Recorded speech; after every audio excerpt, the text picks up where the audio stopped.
Maxwell House Coffee presents Good News of 1939.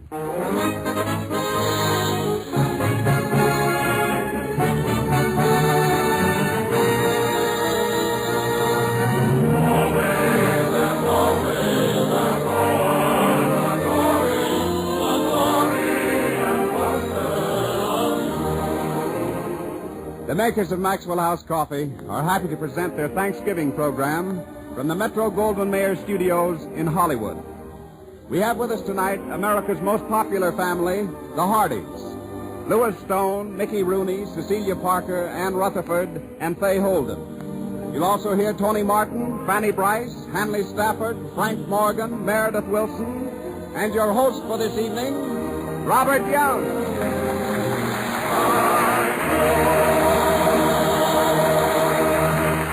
Ladies and gentlemen, tonight you will hear America's number one family, the Hardys, in an original radio playlet especially written for today. Why don't you call up some of your friends and ask them to listen? I'm sure they'll thank you for having brought them this pleasure. Thanksgiving Day somehow always brings us thoughts of hay rides and old-fashioned barn dances.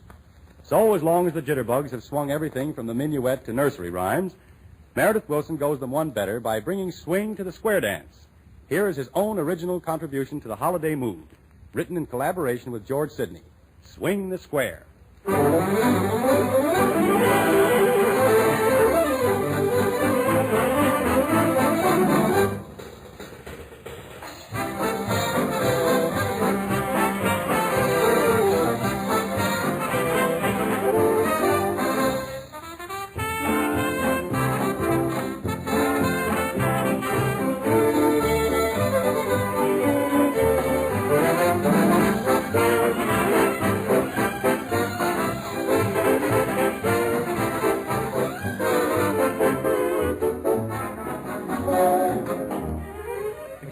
Everything in sight. Minuet, gavotte, and grizzly bear dance. Swinging nursery rhymes quite all right. But we would rather swing an old square dance. Hands across and greet your partner, sing the ladies fair. From a nod a little bit forward, swing the square. Right and left, swing around the places, you can learn it yet. Ladies lead a half a dozen paces, reel on down the set. All hands round, swing together, face your partners there. Gather round the prettiest lady, swing the square. All join hands and promenade center. Passe forward, swing the square. Passe backward. Ladies face the hall, grand right, left, and reel on down the set. All hands round, swing together, right and left for fair. Gather round the prettiest lady, swing the square. Whoa, whoa, whoa, whoa, whoa. Whoa, whoa, whoa, whoa, whoa. Swing it, swing it, swing it, swing it, swing the square.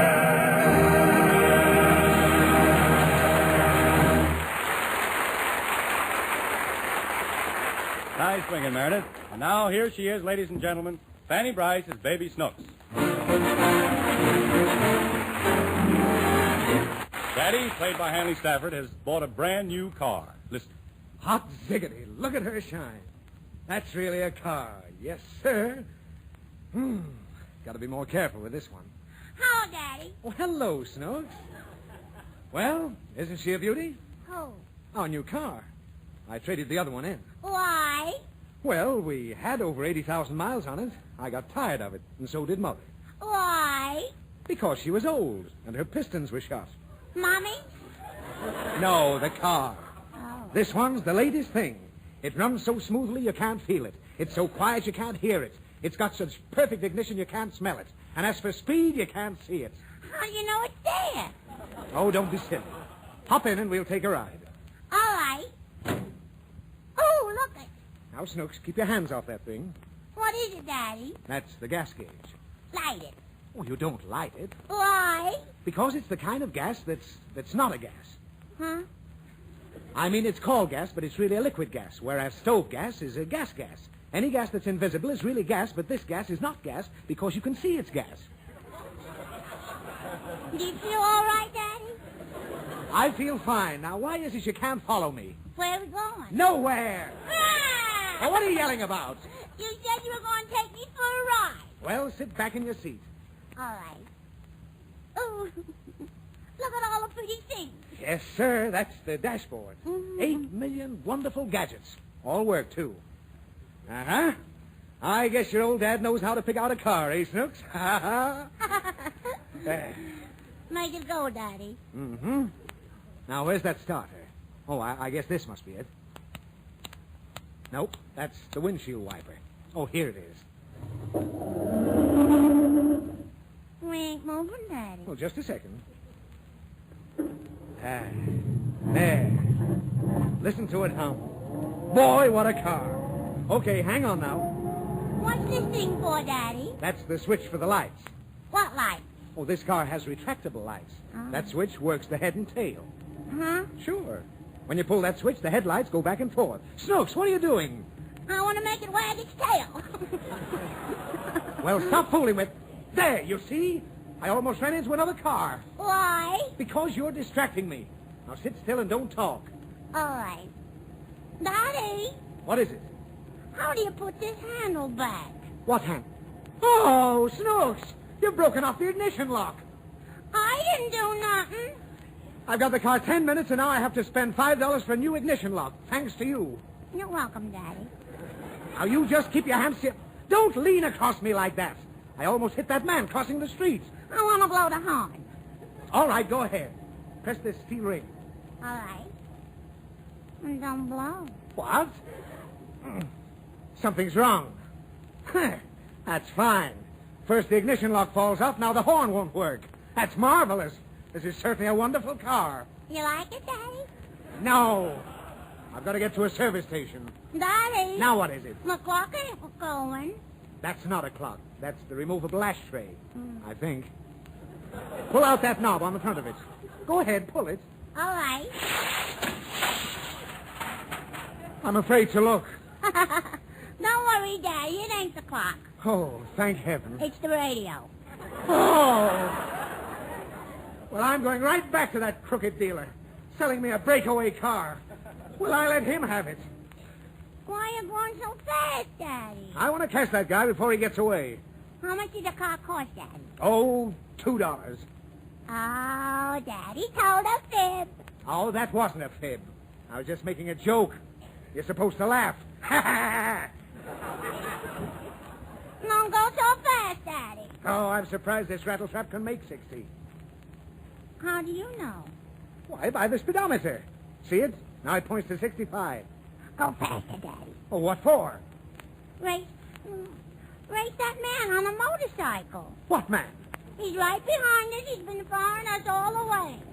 A cop! That's all I need now. Now, listen, Snooks. He'll hand me a ticket unless I have a good excuse. I'm going to tell him, I am taking you to the hospital. Now, you act sick. Understand? Why? Never mind why. Now, don't forget, Snooks. All right, buddy, where's the fire? Now, listen, officer. I was trying to make a little time, but I wasn't going over 30 miles an hour. What are you laughing at, little girl? Because my daddy made a joke. Now, what's the joke? He was going 65 miles an hour. Now, pay no attention to the child, officer. She doesn't know. She must know what she's talking about. She can see the speedometer. The speedometer's broken. Now what are you laughing at? Daddy made another joke. And I was happy when she was born. I've been watching you, mister. Besides speeding, you almost run into another car and knocked down a pedestrian. You didn't even blow your horn. Yes, I did, officer. I blew my horn 3 times. What's the matter? Daddy pinched me. What for? Because the horn is broken. Now, listen, officer. The child is sick. She doesn't know what she's saying. I'm taking her to the hospital now.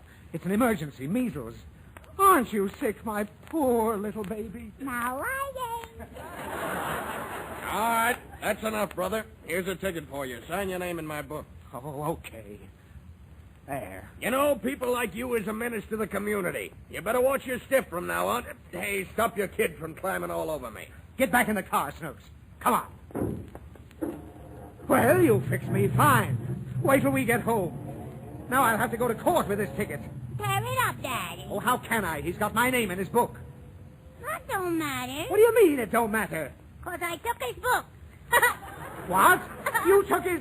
What a Thanksgiving!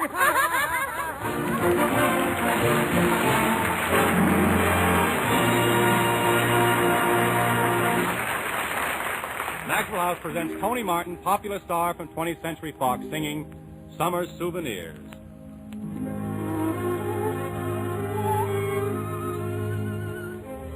A beautiful summer evening, a beautiful moon, a lake, a canoe, and you.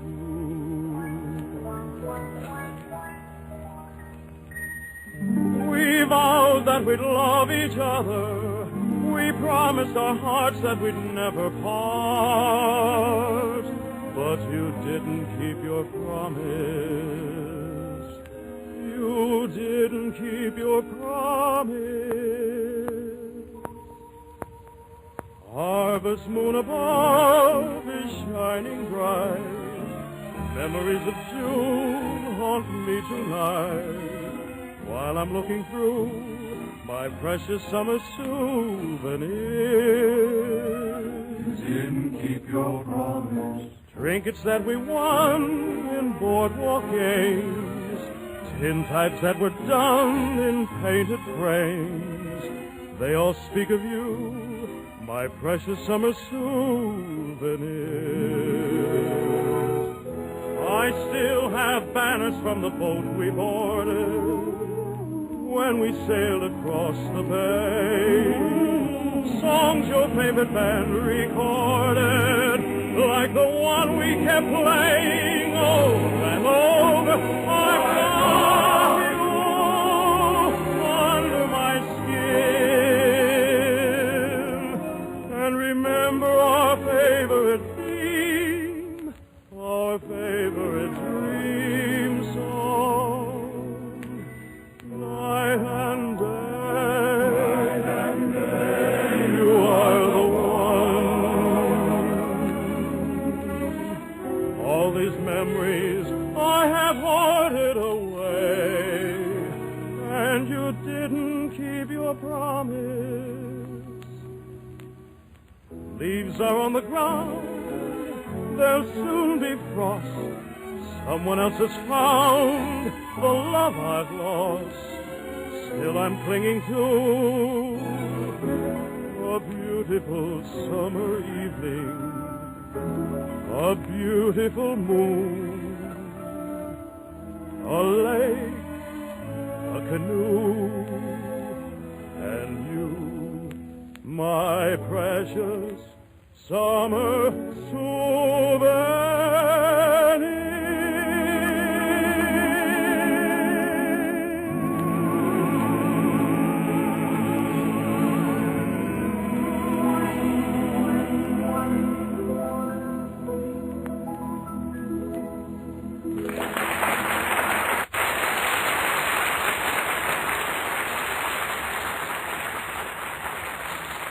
That was grand, Tony. Now, ladies and gentlemen, we continue with the presentation. Wait a minute, Bob. What's that siren? Hey, there's an ambulance stopped at the stage door. Well, Frank Morgan's getting out. Here he is now. Hello, Frank. You all right? Well, I'm fine. Oh. What's the ambulance for? What, didn't you hear, Bob? Oh, I heard a siren. What happened? My boy, you see standing before you a man spared by divine providence from the worst disaster since the Boxer Revolution. We'll discuss prize fighting some other time. What was the disaster? Well, I was driving back from Palm Springs this morning in my custom-built cabriolet, which, as you know, was originally for the King of Latvia. No, I didn't know that, Frank. How did you get the car? Well, His Majesty got behind his payments. The finance company Now, stop it, Frank. said that... What was the accident? Accident. Oh, yes. Well, I had dismissed my chauffeur for the day, and I was driving toward Los Angeles at a moderate rate of speed, accompanied by a charming young lady whose acquaintance I'd made at the famous spa. Palm Springs. Yes. Well, needless to say, I stopped at a very exclusive place. They held a royal suite for me. Magnificent decor, canopied bed, solid gold telephone, silk drapes, bath down the hall. A class spot. Strictly. Well, last night, as I was dining with some friends in the sumptuous refectory of my hotel, I was struck by the poise and grace of this charming young lady. Was she at your table? No, she took care of 2 tables by the wall. Well, but on her way to the kitchen, she gave me the wink. What's that? She gave me the wink. Well, what followed? I did. Well, to make a long story short, our acquaintance blossomed into friendship, and after she was fired, she consented to ride with me to Los Angeles. I can see now how the accident occurred. That's not a kind remark, young, but it's the kind of remark I expect from you. My companion was an unsophisticated young lady. In fact, she was positively demure in a primitive sort of a way. I was driving toward Los Angeles with her this morning, and how far did you get? Stop those insinuations. We'd left the desert and were driving up Elephant's Pass when suddenly I saw careening toward me a heavy car, obviously out of control. By an amazing piece of quick thinking, I was able to meet him head on. What a crash. The engine on the other car flew through my windshield and struck my fair companion in the side. Did it hurt her? No, but it broke 3 of my fingers. Both cars were completely demolished. Fortunately, an ambulance soon arrived. The doctor dressed my injuries and brought me in, and here I am. Oh, what happened to the girl?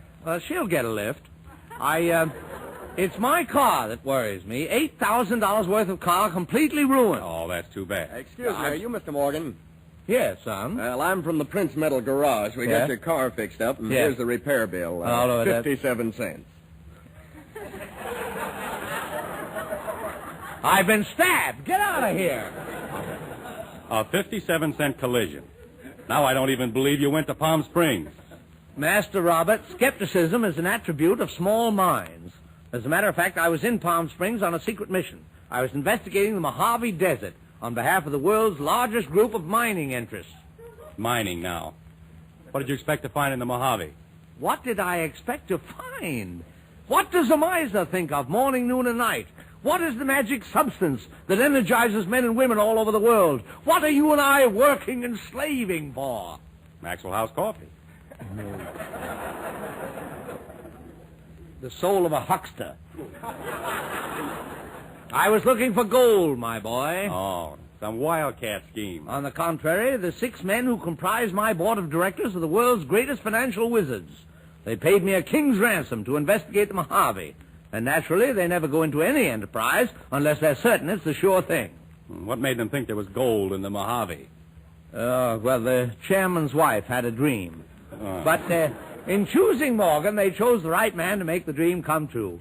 I got out my old sluicing pan, saddled a burro, and set off for the hills where I would... Have you got the audacity to stand up here and try to make us believe you know anything about gold mining, Mr. Morgan? Klondike, Morgan, sir.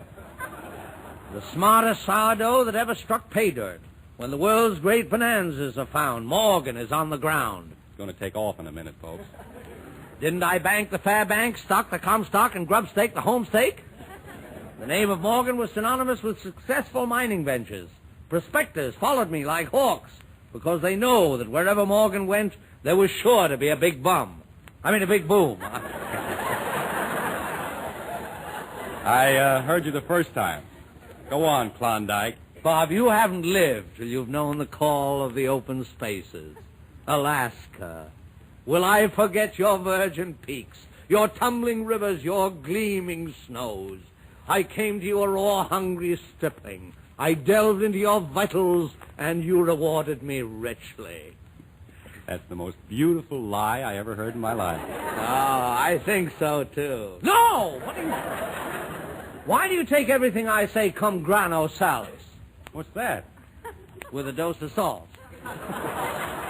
I'm telling the truth, Bob. Every word I say can be confirmed by the American Historical Society. Who started the gold rush of 49? 56, 72, 88, 94, 103. Shift. Signals off. What a game. Get out of the huddle, sourdough, and tell me what you found in the Mojave. No, nothing that would impress you, young. I just happened to locate the biggest bonanza ever found in the Western Hemisphere, that's all. After 2 days of investigation, I found my spot and started to dig. 3 feet down, I struck a beautiful nugget of virgin gold. Continuing Frank, further... How big was the nugget? Pretty big. I continued the operation with... How big was the nugget, Frank? How big as an orange? Bigger. When we reached the 10-foot Frank. level, I was... Frank, was the What? nugget as big as my head? Yes, but not as thick. When I reached the 10-foot level, I was through the surface stratum, and by noon I started on the quartz. All the pints were gone, huh?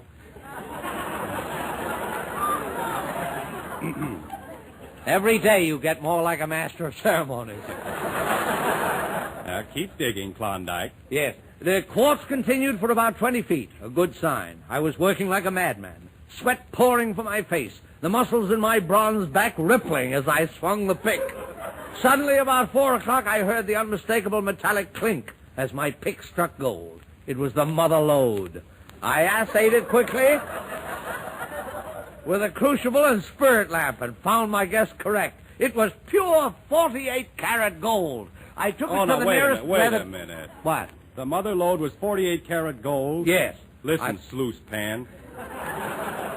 There's no such thing as 48-carat gold. It only goes as high as 24.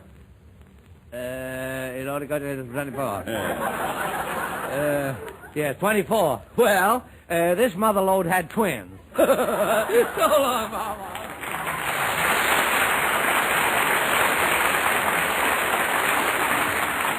Besides being one of our finest young actors, many of you are undoubtedly unaware that Mickey Rooney is also a very talented songwriter. Mickey is very proud of his newest song, which has just been published. Sheet music on sale at all music counters. Here it is, Have a Heart. Take it, Meredith.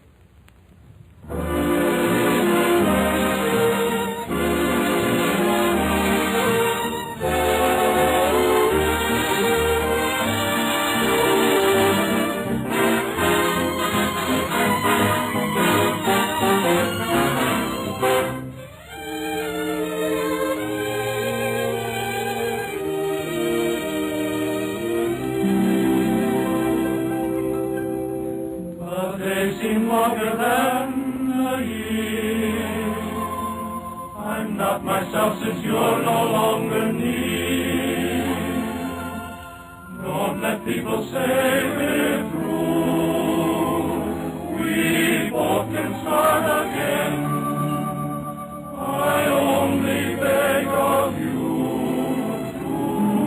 to have a heart. Give another chance to bring a new romance to me tonight. Pretend just for tonight we never parted, and we get started learning the meaning of a lasting love. Have a heart, resting in the things we find. Let's begin to understand tonight. You might truly forgive me. Nothing could be more divine. So have a heart and please take mine.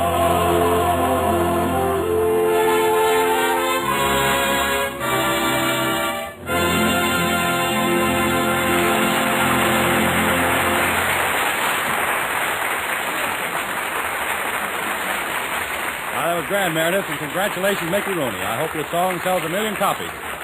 Mickey Rooney, who appears later, just walked on the stage and shook hands with Wilson. Now, Ted Pearson with the words to every housewife. Have you ever had a friend drop into the kitchen and say that... Been shopping, I see.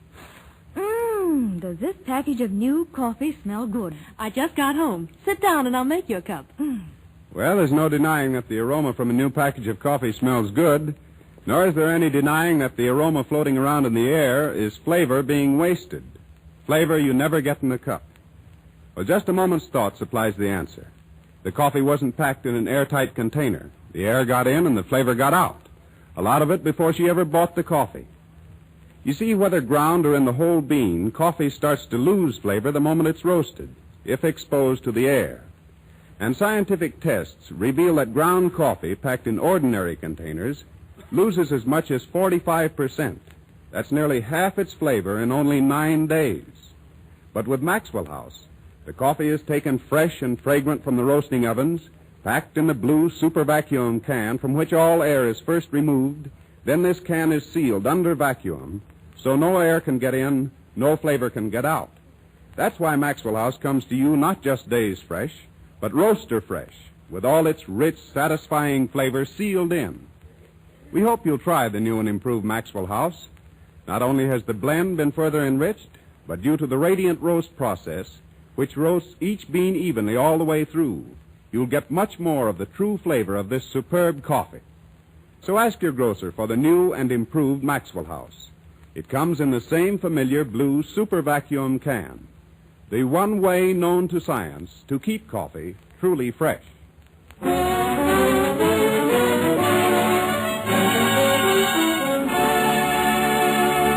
Tony Martin returns to echo the Thanksgiving Day sentiments of our entire Good News cast.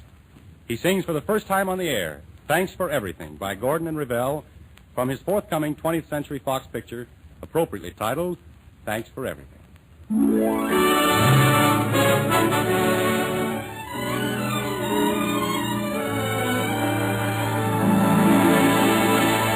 Thanks for everything, every word, every sigh, every kiss. Thanks for everything, for bringing me moments like this, for taking the skies of gray and making them blue, for taking my cares away. I tip my heart to you. So thanks for everything, every thrill in your tender caress. Thanks to you alone for all that I'll ever possess. You gave me my reason to dream, then made every dream come true. And so, for everything, my thanks to you. I'd like to thank you, Bob, for everything. And you too, Meredith, you've certainly been grand.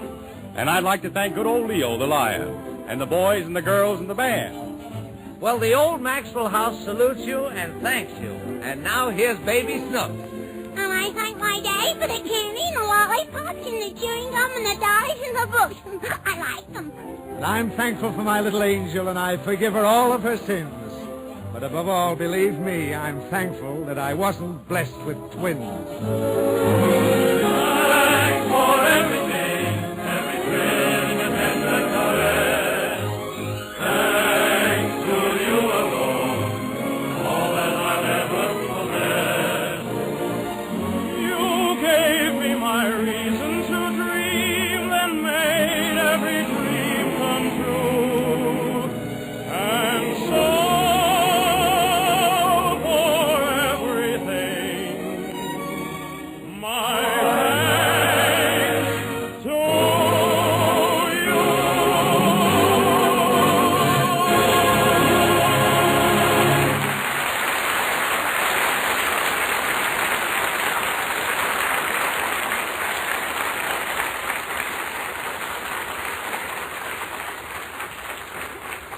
On this Thanksgiving Day, friends of Maxwell House, we know, face tomorrow with hope, good cheer, and confidence. So let's all join in expressing the wish that this prospect of better days to come be realized to the full for each and every one. Join us now in our pleasant custom, a cup of steaming, fragrant Maxwell House coffee.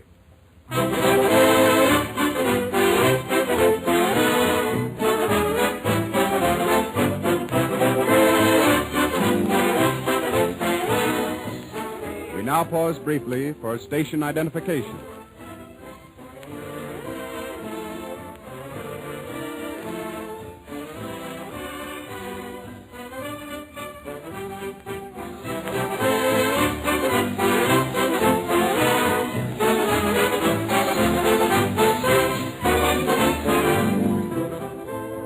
We continue our Good News Maxwell House program tonight, featuring a visit with the #1 family in America, the Hardys.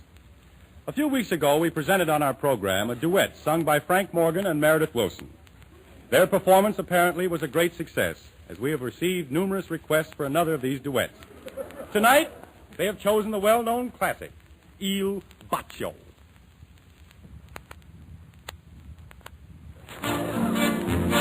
Mimi!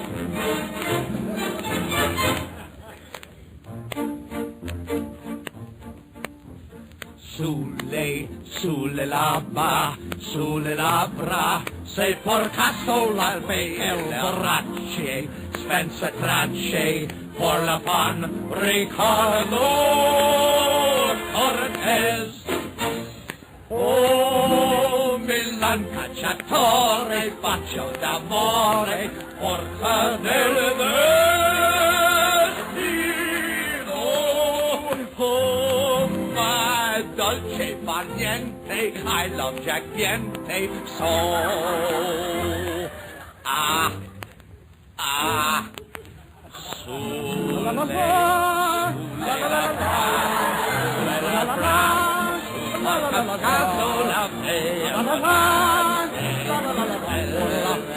Ricardo Cortez.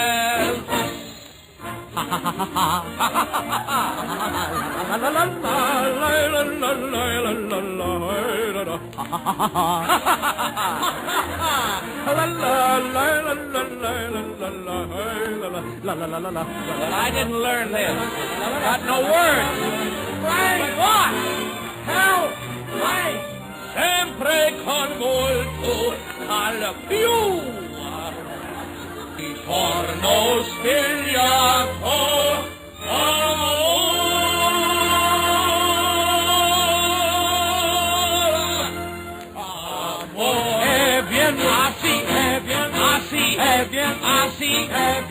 Así.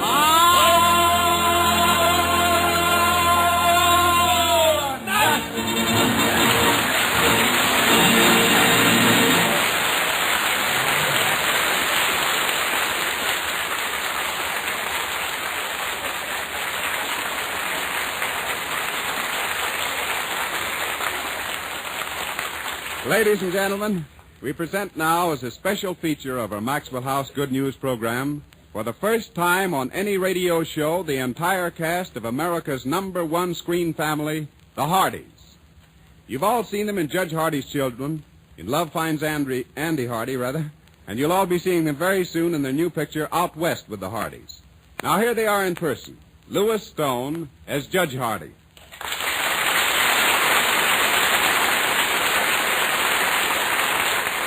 Fay Holden as Mrs. Hardy. Cecilia Parker as Marion Hardy.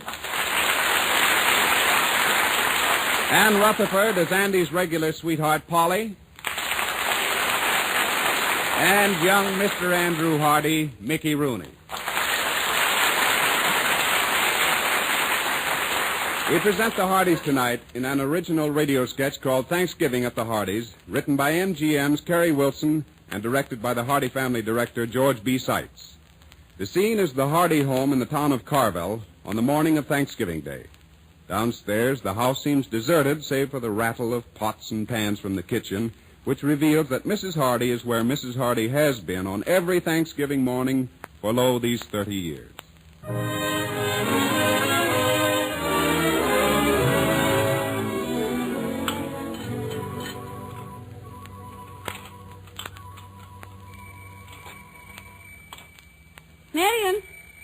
Marion, answer the doorbell, dear. Mother, I can't. I'm not dressed. Andrew, answer the door. Oh, gee, Marion, can't you keep your shirt on? Ha ha! A good joke, huh? Because I can't answer the doorbell on account of because I ain't got my shirt on yet. Dear, dear. A holiday in this family is a holiday for everybody but me. James, where are you? Right here in the den, Mother. Well, James Hardy, you answer that front door. Emily, I'll do that, old thing. Goodness, suppose somebody should see me looking like this. Oh, good morning, Bailiff. Morning, Judge. Morning there, young man. Brought this bird around first thing, just like you told me to last night, Judge. Sit down. Sit down. Now, Tim Blackwood, I signed the papers last night to let you free for Thanksgiving Day. Oh, gee. Thanks. As I told you, Judge, if I get home for Thanksgiving dinner with my mother, then she won't have to know about my being in jail. What's your real name, son? Well, that's all right. I don't blame you for not wanting to tell. But remember, you're still in jail. But Judge... Now, legally, I'm extending the limits of the jail to include the boundaries of Carville County in my own jurisdiction. But don't leave the county, that's all. Well, nothing on earth could make me break my word with you, Judge. I'll be back tomorrow morning. Good luck and happy Thanksgiving. I didn't steal that auto, Judge. It's a long story. But... Well, in due time, we'll go into that. Run along with it. Boy, oh boy, what a morning. Hi, Dad. Ain't it a swell day? Isn't it? Excuse me. I didn't know you had company. Thank you, Bailiff. See you tomorrow, Tim. You bet you will, Judge. Okay, Judge. Hey, who was that with a bailiff, Dad? Somebody get arrested? Oh, young fella got lost, wanted to find the way home.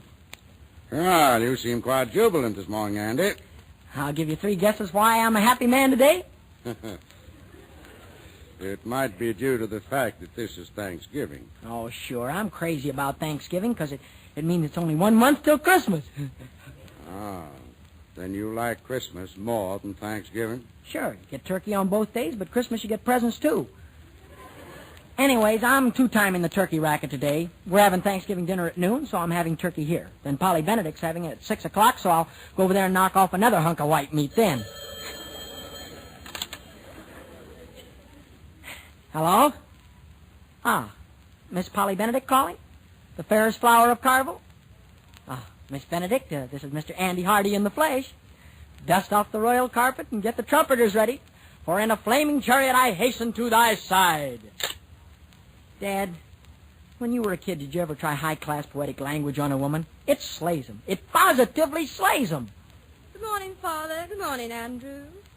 Look, sis, you don't have to put on your Sunday voice on account of this is only a holiday.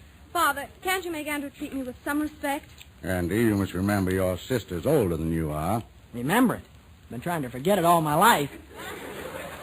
Know what she said at the drugstore the other day? She says, I want a toothbrush, child size, for my little brother. Child size, little brother. I'm going over to Polly's.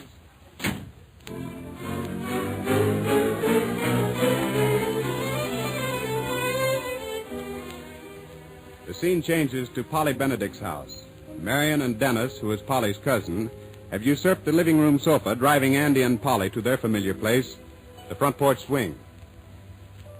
Oh, Polly, I am not. Indeed you are. Anybody that'd embarrass a girl in front of her family. Oh, Polly, please. Just one little kiss. I said no. Polly, how'd you like to wake up some morning and look out your window and find me marching up and down in front of your house carrying a big sign that says, Polly Benedict is unfair to romance. Polly Benedict is unfair to love. My, but you'd look funny. If that ain't just like a woman. You talk to a woman about big, serious issues of life, and they giggle. Let's take a walk. No, thank you. We mustn't leave the house before dinner. Dinner? You mean that you... Dinner will be at 1:30. But look, Polly, you're having dinner at 6 o'clock. Oh, no. We were having dinner at 6 o'clock. But then, Grandmother's always used to having it in the middle of the day, so we moved it up to noon. But that's illegal. You can't do that. I gotta be home to our turkey dinner at noon. You don't want to stay and have dinner with us? Oh, I do want to, Polly. I'd rather stay and have dinner here with you than inherit $1 billion, but I can't. Who suggested your having dinner with the Benedict family? I did. And why did you want to? Oh, don't let's go into that now. We will go into it. You said that your being here to dinner with the family was, well... Oh, don't, Polly. It sounds all so foolish and here in broad daylight. So you're afraid to hear in broad daylight what you whispered in the moonlight walking home from the drugstore. The long way home through the woods, if you remember, Mr. Hardy. Whose suggestion was that? It was my suggestion. And it was your suggestion to sit on the big rock under the old elm tree so that you could tell me all about this...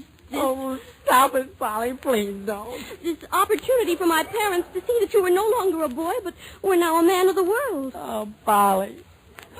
And when I told you that my mother would be just delighted to have you for Thanksgiving dinner, what did you say? I don't remember. I remember. You said that not all the lions and tigers in Africa could prevent you from being at my side on this auspicious occasion. Did I? And wasn't I nice about it? I didn't even tell you that there aren't any tigers in Africa. Look, Polly, if you please won't be mad at me, if you'll please only act like a human being. Come on, let's take a walk just for 10 minutes. Where to?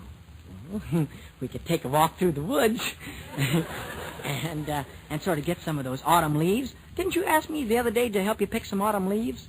I also told you that the autumn leaves I want grow out on your father's aqueduct property. Oh, but no, out that way. There are no dark, shady spots where you can persuade girls to sit on rocks and try and kiss them.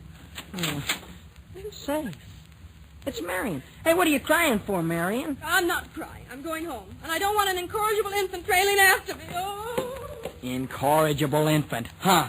The way Marion's getting me younger and younger all the time, by next year I'll be in kindergarten. Goodbye, Mr. Hardy. I trust you'll enjoy your Thanksgiving dinner. Thanksgiving. What have I got to be thankful for?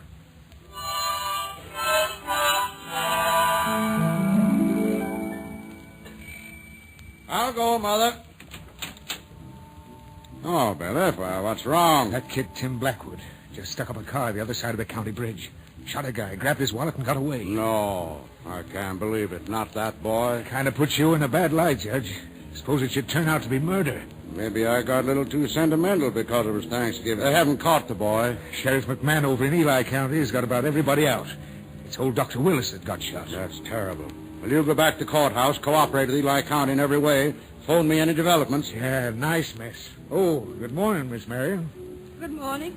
Goodbye, Judge. Yeah, goodbye. Well, Marion, what's all this? Well, it started when Dennis admired my dress. That was nice. He said it made me look simply stunning, and then... Oh, Dad, then it happened. What happened? The roof fell in? No, worse than that. He asked me if I'd made the dress myself. Seems to me that's a compliment. Oh, Dad, you might be the wisest judge in the world, but you simply don't know anything about women. Oh, maybe you're right, honey. Go on. Well, then I said something, and then Dennis said something, and first thing you know, I told him I never wanted to see him again, and he said that suited him. Only I do want to see him. And you will. Go to the telephone. Call him up. Oh, don't you think I have any pride? I hope not. You mean you want me to humiliate myself? Why not? There's nothing wrong in humiliating yourself.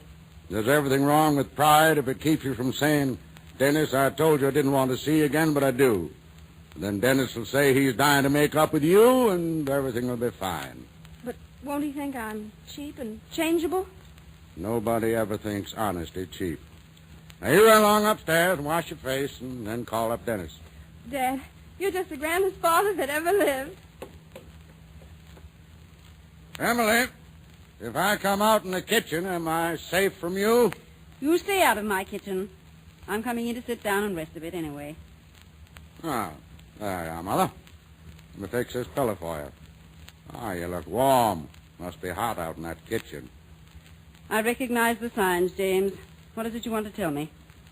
Well, I let a young man out of jail this morning because I believed his story that he wanted to see his mother. Apparently that boy just committed a hold-up and shot an esteemed citizen.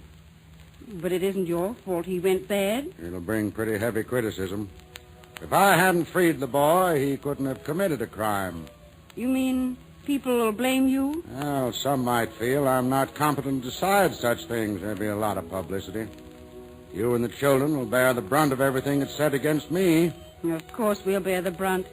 That's what a wife and children are for, isn't it? Well, I was just wondering if we wouldn't forestall a lot of prolonged trouble if I announced I was resigning from the bench. Oh, but James... Oh, your court is your whole life. You wouldn't be happy. You couldn't. Might be the better way. James, remember what happened when we were in Catalina?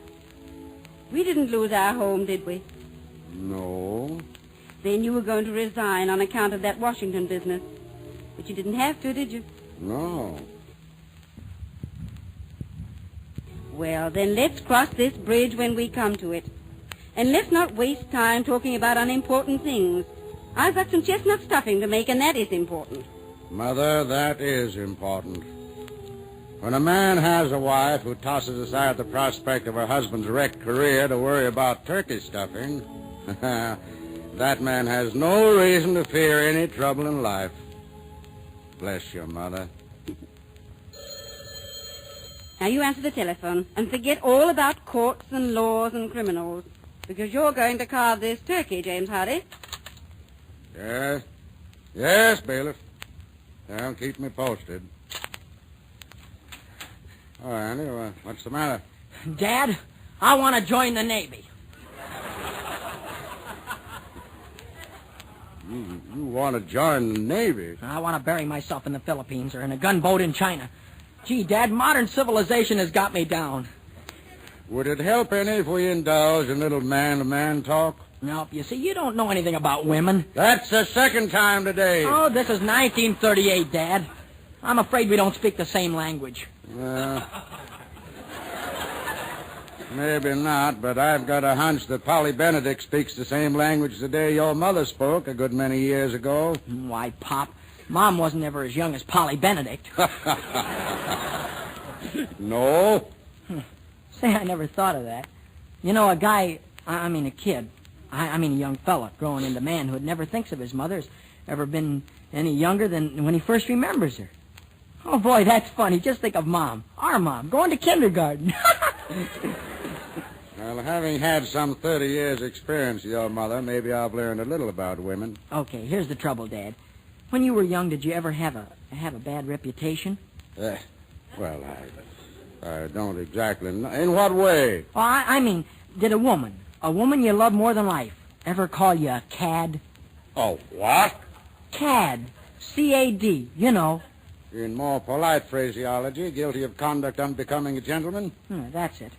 Well, Polly called me a cad. Uh-huh. Were you a cad? Well, when I first went to her house this morning, I did try to kiss her in the hall in front of Dennis, and she said I was a cad. Considerable truth in that. But I didn't see Dennis was in the hall. I just saw a chance to celebrate Thanksgiving in the good old-fashioned way. And the young lady refuses to be mollified? Huh?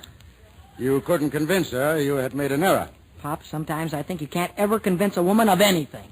It seems to me the necessary thing for you to do is some act that'll prove your sincerity. I did already, but it didn't work. I walked all the way down to our aqueduct property and got some autumn leaves she wanted, and I took them to her house, but she wouldn't see me, so I had to leave them. That was a nice gesture.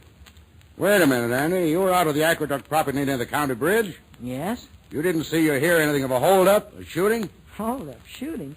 No, I didn't see anything but that fella. He got lost again. Fella lost again? You know, the one that was here this morning. You said you were showing him the way home? Andy, you saw that young man out on the aqueduct property? Are you sure? Well, sure. Which way did he go? He didn't. He was sitting under a tree, and I was very polite and went up and asked him if he was lost again, and he said no. And then I saw that he was just sitting and crying, so I went on picking leaves. And he was still there when you left? Of course. He's probably still there yet. Hey, what's all the excitement? What time did you first see this man? How long did you see him? Well, gee, Pop, take it easy. Let's see, I left Polly's about 10 to 11. I must have seen this guy first about 11 o'clock. Took me pretty near an hour to shinny up the big tree and get some of the best leaves. Hey, Dad, what are you making such a funny face for? You stay right there. Don't you move. Don't move. Where's that telephone? Right here's the phone, Pop. Gee, if it had been a snake, it'd have bit you. Ha! You just keep checking back in your mind on what time it was you saw him. Oh, I don't have to keep checking back. I know what time it was. Say, when a man says goodbye forever to the woman he loves, he certainly's going to know what time of day it is. Hello. Hello, bailiff. This is Judge Hardy. What was the actual moment of that hold-up and shooting? You are? Well, Bailiff Tim Blackwood has a perfect alibi. My son Andy had him in full sight for 20 minutes before the stick-up and 40 minutes afterwards. And Bailiff, go and pick him up. Just a minute, Bailiff. Andy, exactly where was this lad? Down by the old stream bed, just across the county line. You're sure of that? On the other side of the county line? Positively. Bailiff, you'll have to call up Eli County. That boy's legally a runaway prisoner. They'll have to take him in. He's on their side of the county line. Say, Dad, couldn't I run down there and tell this fella to move back across the county line? And then I could just say somewhere on our property. That'd be the truth. And he would be on our property all the time. Whoopee, Andy, you've saved the day. Bailiff, you pick that boy up. He never left my property, and I paroled him in my own jurisdiction. You take him to the courthouse, and this afternoon I'll personally drive him over, see his mother. Well, Andy Hardy, you've given one young man a real Thanksgiving today. Oh, shucks. Father, Andrew, doesn't anyone answer the bell around here? Why, it's Polly. Polly. Andy, I've been a very selfish girl, and I'm going to say what I have to say right out in front of everybody. I was mean to quarrel with you because you wanted to come home to your own Thanksgiving dinner. Gee, Polly. That's very nice of you, Polly. Polly, why, you're simply wonderful. You've just done what Dad wants me to do with Dennis, and I'm going right over and do it. Take my car, Marion. Fly to your boyfriend in the flaming chariot. Only be sure to look out for the holiday traffic, because my car ain't insured yet. I fly. Tell Mother to hold dinner 10 minutes.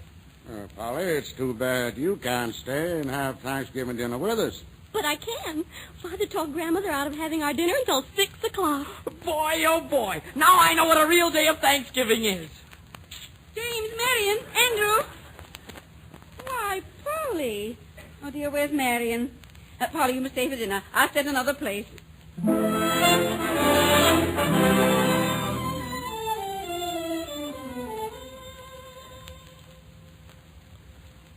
Well, here we are again at a Thanksgiving dinner table. And in accordance with the Hardy custom, we always say grace for Thanksgiving dinner. It'll be very simple and easy to say the conventional for what we're about to receive. Oh, Lord, make us truly thankful. But I wonder if that's enough. I wonder if we shouldn't be thankful for the things we have as well as for those we're going to receive. Now, suppose each one of us says what he or she is thankful for. I'll start it. I'm thankful because we live in a great free country. A country whose democratic government shall never perish from the earth. Now, Mother, it's your turn. We're happy because we're all here together, well and happy. And we're thankful because we haven't got all the things we want, so we can have a lot of fun getting them. Yes. Marion? I'm thankful because I have a father and a mother who are the wisest and dearest of all people, to help me grow up sensibly and to teach me to find happiness. Now, you, Andy.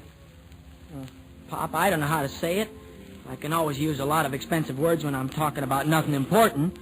But now all I can say is that I'm awful thankful, from way down deep in my heart, for all the things that you generally forget to be thankful for because you're used to having them. You know, things you never appreciate until you lose them. That, my son, is true American Thanksgiving.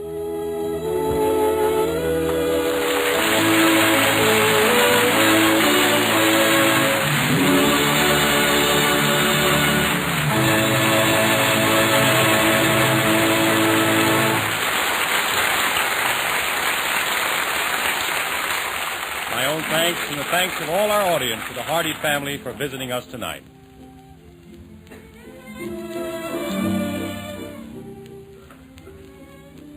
Over 50 years ago today in Nashville, Tennessee, in the stately dining room of a famous old hotel, you might have heard as you passed the table, Well, I declare, I never tasted coffee as good as this. It's grand. Wonderfully rich. I must find out what kind it is. Oh, waiter, do you know? Yes'm. It's that new blend Master Joel Cheek perfected. He's calling it Maxwell House after the hotel. Today, Maxwell House is again the name on every tongue. People everywhere delight in the smooth richness of this new and improved Maxwell House. And this enthusiastic response is due, we believe, to three things. First, the Maxwell House blend has been even further enriched. 12 coffee blending experts spent 8 months before they found the way to enrich Joel Cheek's original secret blend.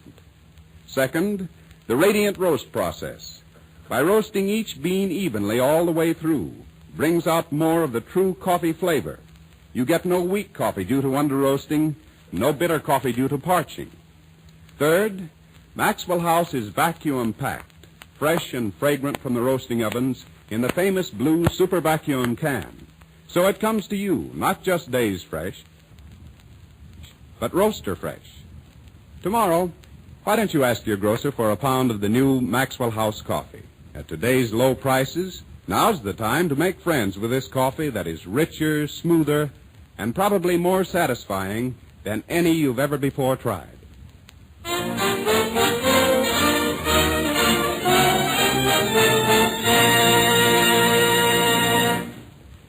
Tonight in the MGM Concert Hall, Meredith Wilson continues with the answers to this questionnaire. If all the music in the world were suddenly destroyed, and you could choose just one composition to hear again and preserve, what piece of music would you choose? Tonight's selection is the combined choice of a governor's wife, the Mason City, Iowa Lions Club, a newsboy on the corner of Hollywood and Vine Streets in Hollywood, a stockbroker on Wall Street, and a postman in Hannibal, Missouri. It couldn't have been more appropriate for Thanksgiving Day. Home, sweet home.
Next week, another grand Good News Maxwell House show, when our special guest will be the comedian all America loves to laugh at, Joe E. Brown.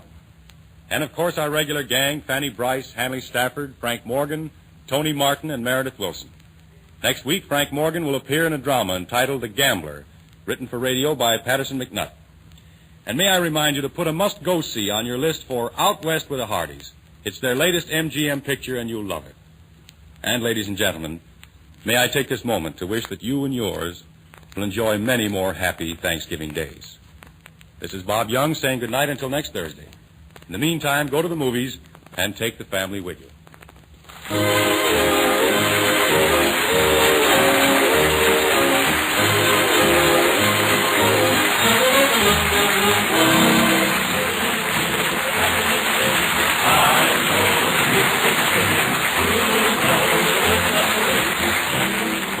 Now, until next Thursday at the same time, this is Ted Pearson saying good night and good luck for Maxwell House Coffee, the coffee that's always good to the last drop. This is the National Broadcasting Company.